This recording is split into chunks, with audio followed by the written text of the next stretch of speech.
السلام عليكم ورحمة الله وبركاته. بسم الله والصلاة والسلام على رسول الله وعلى آله وصحبه ومن اتبعهم بإحسان إلى يوم الدين.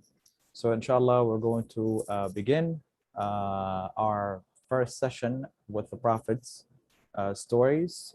Inshallah, we will be discussing as well different stories. We're not going to just be talking about Prophet stories, so we'll discuss other stories of the righteous as well. Now, before we begin with our first story of today, we just want to see why is it that these stories were revealed to us to begin with, and how should we be approaching these stories. Allah told us many stories in the Quran, and the Quran is full of stories.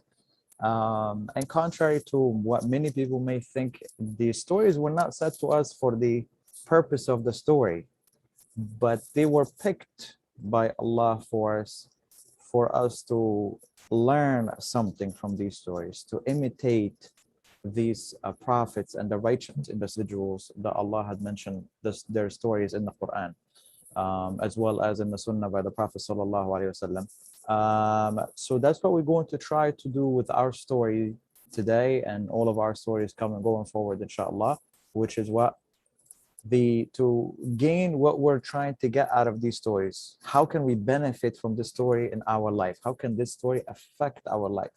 Some of these stories can be said pretty fast, and some of them are very famous, and we know them pretty well, very easy. You know, Prophet Ibrahim did such and such, Prophet Ismail did such and such. Simple, simple, simple, no problem, we got it. But then we don't actually think about, how can this story affect my life? How does this relate to me, type of thing. So this is, inshallah, how we're going to be looking at these stories today. So let's begin. Our first story today, inshallah, is going to be the story of Prophet Ibrahim and Prophet Ismail, right? Of course, Prophet Ibrahim has his own story by himself, and Prophet Ismail has his own story by himself. This is kind of the storyline of Prophet Ismail alone, and his interaction, of course, with his father Ibrahim, because there is such a beautiful, one of the most beautiful lessons that we could possibly learn in this story. And it actually complements out the name of the religion for us, right? And it kind of tells us what we're supposed to do in life in general, and how we should be interacting with Allah in general. So without further ado, let's begin, inshallah, with the story. So the story of Prophet Ismail, of course, begin with his father, Prophet Ibrahim. And Prophet Ibrahim has been waiting for a son for such a long time. He's been hoping to have a son. He's been wishing for a son, asked Allah for a son. And Allah finally is granting him a son from Hajar, which was a slave gifted to him by his wife Sarah. So he has with her this first child that Prophet Ibrahim has. And some of the narrations mentioned that the Prophet Ibrahim had this son when he was approaching 80s, like 83 years old. So he's waiting for such a long time, like older men. And in this case, when he finally had his son Ismail. So you can only imagine how dear was Prophet Ismail to him, how important was Prophet Ismail to him, how beloved was Prophet Ismail to him. So after he gets Prophet Ismail, now this is a test of in itself. For him to be patient and wait to finally get a son, and to have a son after all these years, that's a test from Allah. Test the patience of Prophet Ibrahim. And Prophet Ibrahim is one of the most special prophets out of all the prophets. And Allah speaks about him in separate categories in so many places. You know, the father of the prophets, Prophet Ibrahim, right? He is the submitter, Allah called him, right?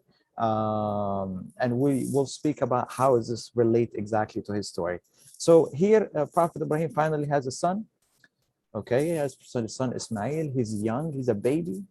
And at this time, the mother of Prophet Ismail, Hajar, Prophet Ibrahim goes on a journey, takes the mother of his child, Hajar, he takes his son Ismail, and he's a baby at this time. And then he goes on this journey. They end up in the middle of nowhere in a desert. Prophet Ibrahim keeps on going, and they're going with him until Prophet Ibrahim gets very deep. This is the middle of nowhere. There's nothing, just plain desert, something like this, minus some of these mountains, right? Something like this picture you see here. And then at this time, Prophet Ibrahim ends up leaving the mother of Prophet Ismail, and Prophet Ismail, he leaves him there, and he starts to walk away. At this time, the mother of Prophet Ismail, Hajar, is calling on Prophet Ibrahim, and she's asking him, what are you leaving us? Where are you going? Where are you leaving us to? Right? So he doesn't respond. She asks again, and he's not responding. And she asks again. She's worried, like there is nothing here. There's no food, there's no drink, there's nothing here. What are you leaving us to? So finally, Prophet Ibrahim responds when she asked him this following question. He said, did Allah order you to do this? Was it Allah that ordered you to do this? So Prophet Ibrahim confirms, says yes. Right? Allah is the one who commanded him to do this, to take them in the desert, the middle of nowhere, and to leave them there. So the response of Hajar was something special. And this is a lesson of in itself. So she says that if Allah did that, then, he's not going to lose us. Like, he's not going to forget about us. He's not going to forsake us. We're not going to be destroyed. We trust in Allah, right? That's what she's implying. How can she think that? Like, isn't it difficult to have such a belief at that time? She's standing in the desert, in the middle of nowhere, nothing around her. There's no food, no drink, no people, no stores, no nothing. There's nothing at all. Just a desert, hot desert, sun. They have a little bit of food, a little bit of drink, and she has a small, tiny infant, little baby with her. But yet, she said, we trust in Allah. If Allah ordered you to do this, then it's good. And they remain there, and Prophet Ibrahim takes off. At this time, they start to use the food and the drink that they have. She runs out of water. And she's, feeding her child, and her child is getting thirsty now. She has nothing to give him anymore. And she has nothing for her own self to drink or nothing. And she can't produce no milk or nothing for the child. She can't do nothing at this time. She ran out everything. So what does she end up doing? She wants to find help somewhere. She wants to find help. So what is she going to do to find help? She started to go to see, where can I find help? She finds a mountain. She starts walking. She leaves the child behind. She starts walking until she finds a mountain. She goes on top of this mountain and trying to find, is there anyone? She's looking in the horizon. Can I find anybody? Is there anybody anywhere? She's not finding anyone. She goes from this mountain to another mountain that was right across from it. Okay, and these two mountains are called the Safa and the Marwa. Right? She starts moving pretty fast to another mountain that is right across from it. Again, she gets on top of the mountain. She's looking, anybody there? Like, can I see anyone? Can I see any water, any drink, any food, anything anyone that can help me? She finds nothing. She keeps going, she's like, let me check the other mountain again. And she goes again. And she comes back again. She goes again. 7 times she does that. She finds nothing. Right? These mountains, the Safa and Al-Marwa, they look like this. So you see, this is where they were over here. Right? This is the Kaba now, but there were no Kaba at this time. Right? There's no Kaba at this time yet. This is nothing but a desert here. There is no people. There's nothing. Okay, so they are essentially at this place here, this area here somewhere. And she leaves her child and she goes to this mountain. She goes to that mountain, back and forth. She's trying to look in the horizon, try to find somebody for help. She doesn't find anybody, of course. Then she hears something. There was some digging happening. Allah had sent Angel Jibril to dig this well for her, okay, for them to have water. Remember, Allah is the one that commanded Prophet Ibrahim to do this. He's the one that initially wanted this whole thing to happen as a test for Prophet Ibrahim. Leave your beloved son in the middle of nowhere. If you really trust in Allah, you're going to do it with no problem, right? And the Prophet Ibrahim succeeded in the test. He did exactly what Allah wanted. It was also a test for the mother of Prophet Ismail. You and your child are going to be in the middle of nowhere. Are you going to be patient? Are you going to trust in Allah? And that's exactly what happened here, right? So she ends up here. They go up. She goes around between the Safa and the Marwa, anticipating, hoping to find anything.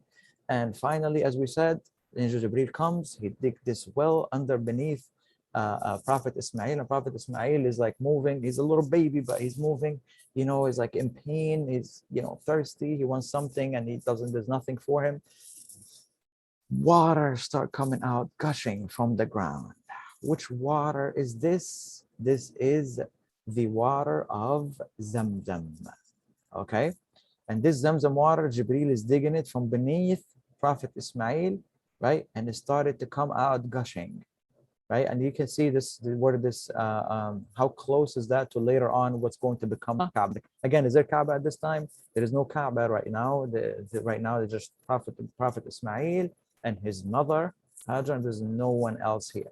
There's no one else. There is nothing else. It's just complete desert. Okay, so this is what was dug beneath Prophet Ismail, right? Again, the water started gushing, and this was like such a happy moment for the mother of Prophet Ismail. At this time, she tried to contain the water. So she's trying to like bring the water, put it together. She's trying to put dirt around it and stuff to try to bring it, so she doesn't lose the water. She's afraid she's gonna lose this water, right? And the Prophet Muhammad sallallahu alaihi wasallam, he told us about this. May Allah have mercy on the mother of Prophet Ismail.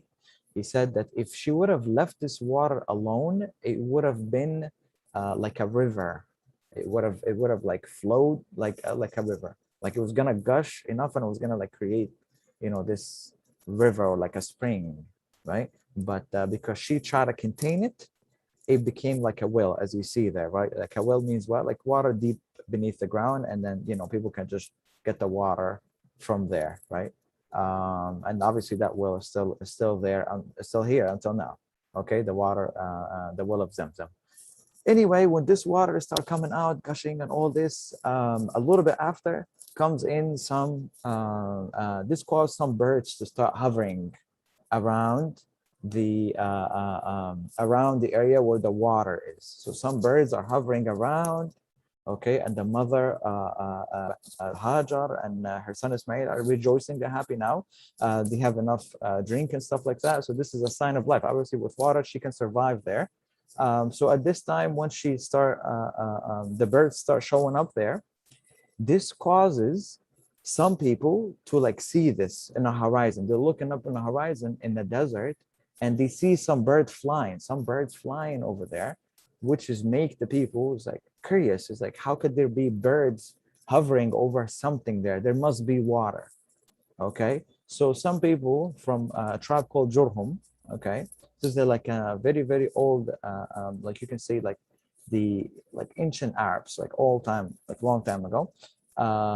These guys end up coming right to this area, and they find water. They found that these birds were actually above water. Okay, and when they come and they find, they find a mother, a lady alone with her child, right, Hajar, and he finds her son Ismail, a small baby. Okay, they ask her, can we stay with you? Can we stay here and we benefit from this water? So Hajar, she says yes, but nobody has the right of drinking except with my permission. Like I have the right to the water, right? They said okay, we accept, and they stayed there. And Hajar wanted people to stay there.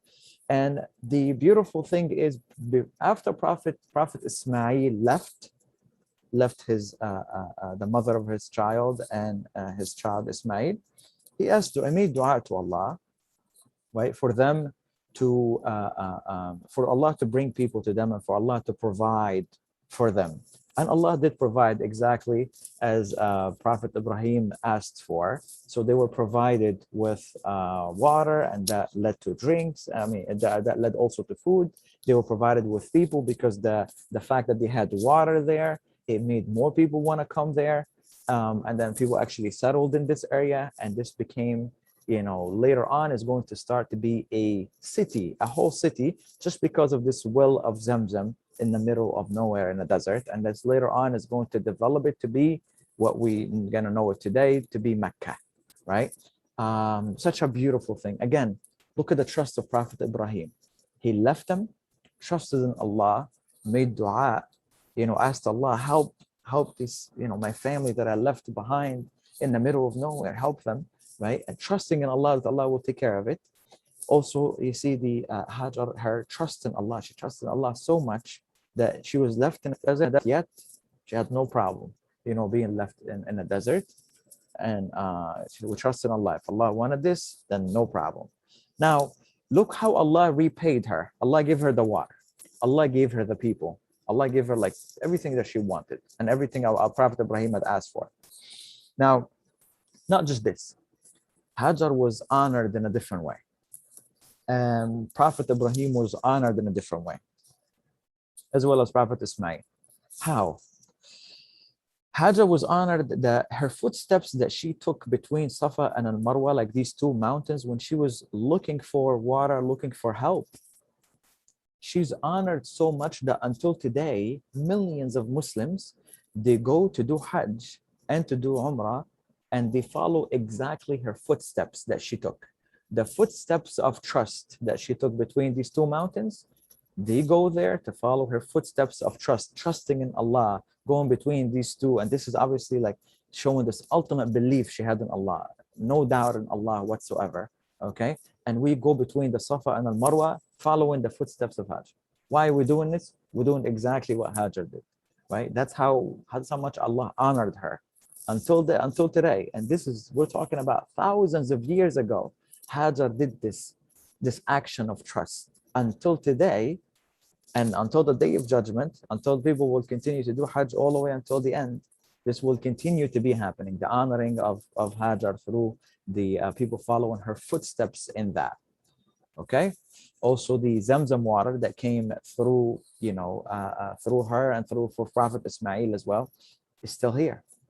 It's still here. Muslims are longing for it, and they ask people, "Can you get me Zamzam water from, from Saudi or Mecca or whatever?" It's such a nice thing. I want Zamzam water. I want to drink Zamzam water, and it's still here. This well, thousands of years, and it's still continuing on giving us water, and it's such an important source. This is the well, by the way, from the inside. That's how it looks on the inside. It's like a real photo of what it looks like from the inside now. So fast forwarding in the story, Prophet Ismail grows up. And when Prophet Ismail is growing up now, they're settling in this city. This city is starting to be built. This city, people are settling in this area. Now, who are these people? Remember, these are the people from Jurhum. These are Arabs. And Prophet Ibrahim grows up with them, and he starts to learn the Arabic language from them. And this becomes his mother tongue. That's what he's speaking when he, as growing up. So Prophet Ismail is, learning from Ibrahim. Did he return yet? Prophet Ibrahim is not there. He did not return yet. Prophet Ismail grew up to be, until he reached the age of puberty. And then he ended up getting married. Prophet Ismail, he got married to a girl that was from this tribe, the tribe of Jurhum. Okay. When he ended up getting married to this lady that he ended up getting married to, Prophet Ismail had decided to come and visit his son. When he comes to visit his son, he meets the wife. So he knows where the house is. He goes, he knocks on the door. She opens up the door. He asks her, where is Ismail? He does not tell her that I am his father, I'm Ibrahim. He does not tell her who is he. He just asked her about her husband, about Prophet Ismail. And Prophet Ismail at that time was not home. He was out hunting. So that's what she said. He's out hunting. and she didn't really invite him in, or offered him any food or drink or anything like that.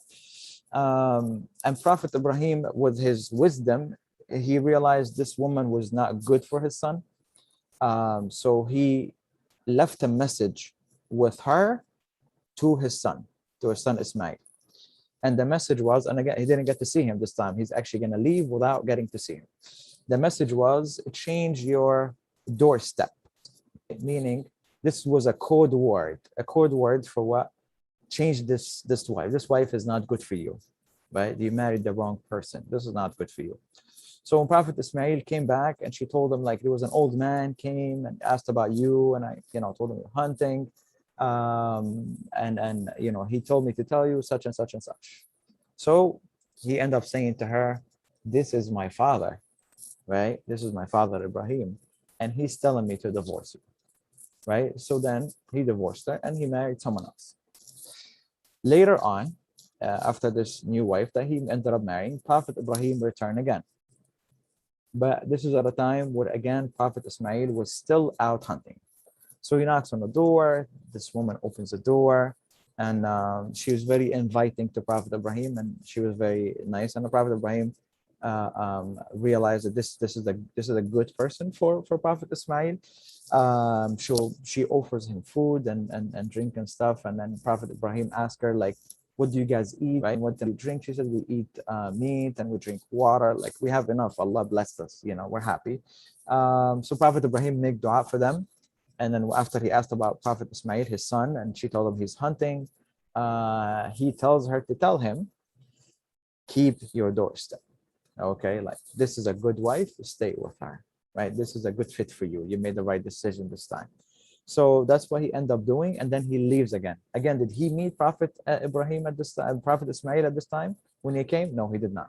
So he leaves, and then he returns again after some time. At this time, when he comes, he meets with Prophet Ismail, and then he comes and he tells him that Allah had commanded me, okay, to build the Kaaba. And he wants you to be my assistant, to help me with it.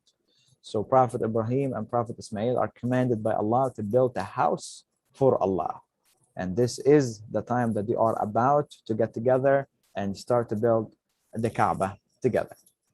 So Prophet Ismail, of course, he said, if Allah commanded, I listen and obey. He's obedient, of course, to Allah, a great servant of Allah. So he accepts right away, and then they start building together. And this building, Prophet Ibrahim is older in age, right? So Prophet Ismail is bringing the stones, and they start to build the Kaaba together. And Prophet Ibrahim is placing them, and Prophet Ismail is bringing the stones. And Prophet Ibrahim was, like, as the building was getting higher, he was standing on this stone, right? There is a stone that he was standing on, and he ended up leaving a mark on this stone, okay, leaving a footprint mark on this stone. And this thing here is called Maqam Ibrahim, okay, which has his footprint until now. Actually, it's right in front of the Kaaba, okay. So anyway, when they start building the Kaaba, they finish up the building, and the building did not, contrary to what a lot of us think, the building actually is not black, as you see there. This is actually a cloth, right? The stones that they built with, this was not black. This is just cloth that you see there, but that's the actual rocks. They had, of course, to rebuild it again a few times because of weather issues or structure issues and stuff. And that's how it looks from the inside. You see that it has these pillars and all of that it has in the inside. That's actually a picture of what it looks like in the inside, really, what it looks like on the inside. As you see there, and there's only one door to it, which is that door that you see over here. And the Kaaba was originally actually a different kind of shape, right? It was a rectangle, and originally it was not as square as you see there. But there was events that took place when they rebuilt the Kaaba again, and they didn't have enough money. The Quraysh people, anyway, it's a different story. So they ended up cutting it short, and that's why this part over here, you see that little circular place over there, that is a part of the Kaaba. Supposedly, this whole thing here supposed to be together, inside together. So this is the Kaba. Prophet Ibrahim, Prophet Ismail built it. There was one stone left that they could not find, and Allah sent this stone from the heaven for them to complete the building, right? He sent it with the angels, and he sent this stone was a white stone. And the Prophet Muhammad sallallahu alaihi wasallam, he said that stone's color had changed from white to black because of the sins of the children of Adam, and that's what we call the black stone, right? Maybe you've heard of it. You heard of it before. The black stone that people fight to kiss it and stuff like that.